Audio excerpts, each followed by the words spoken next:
Chapter 34. They drove by the level road along the valley to a distance of a few miles, and, reaching Wellbridge, turned away from the village to the left, and over the great Elizabethan bridge which gives the place half its name. Immediately behind it stood the house wherein they had engaged lodgings, whose exterior features are so well known to all travellers through the Froom valley, once portion of a fine manorial residence, and the property and seat of a d'Urberville, but since its partial demolition, a farmhouse. "Welcome to one of your ancestral mansions," said Clare as he handed her down. But he regretted the pleasantry. It was too near a satire. On entering they found that, though they had only engaged a couple of rooms, the farmer had taken advantage of their proposed presence during the coming days to pay a New Year's visit to some friends, leaving a woman from a neighbouring cottage to minister to their few wants. The absoluteness of possession pleased them, and they realized it as the first moment of their experience under their own exclusive roof-tree. But he found that the mouldy old habitation somewhat depressed his bride. When the carriage was gone they ascended the stairs to wash their hands, the charwoman showing the way. On the landing Tess stopped and started. "What's the matter?" said he. "Those horrid women," she answered with a smile. "How they frightened me!"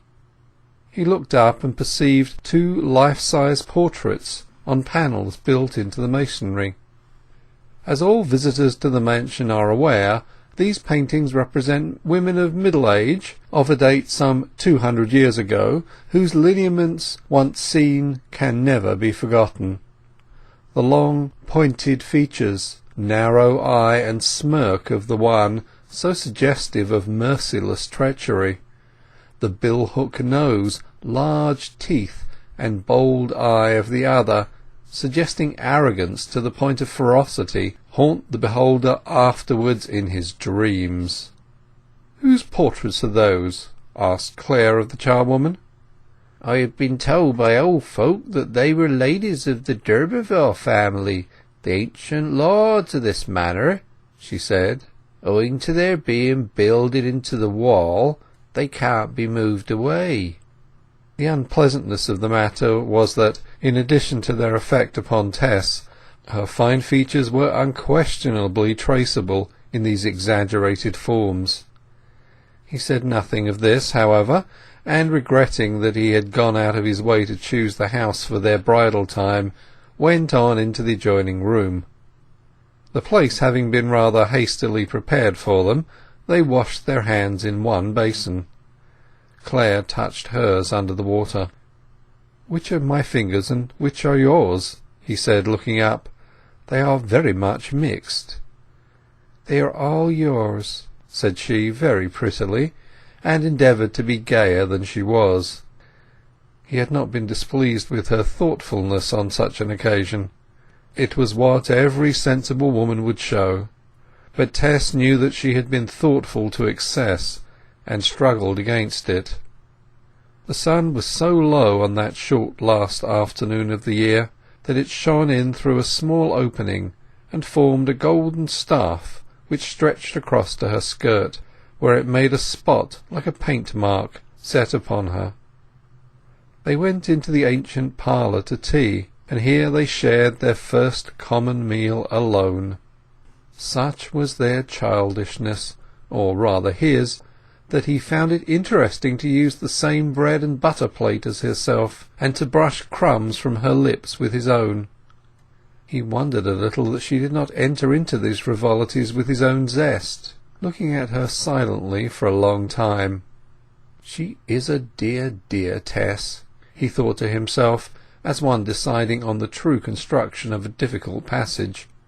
"Do I realize solemnly enough how utterly and irretrievably this little womanly thing is the creature of my good or bad faith and fortune?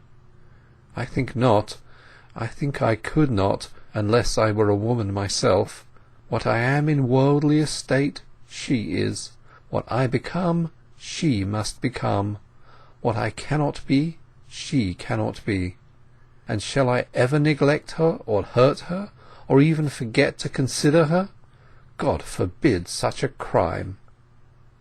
They sat on over the tea-table waiting for their luggage, which the dairyman had promised to send before it grew dark.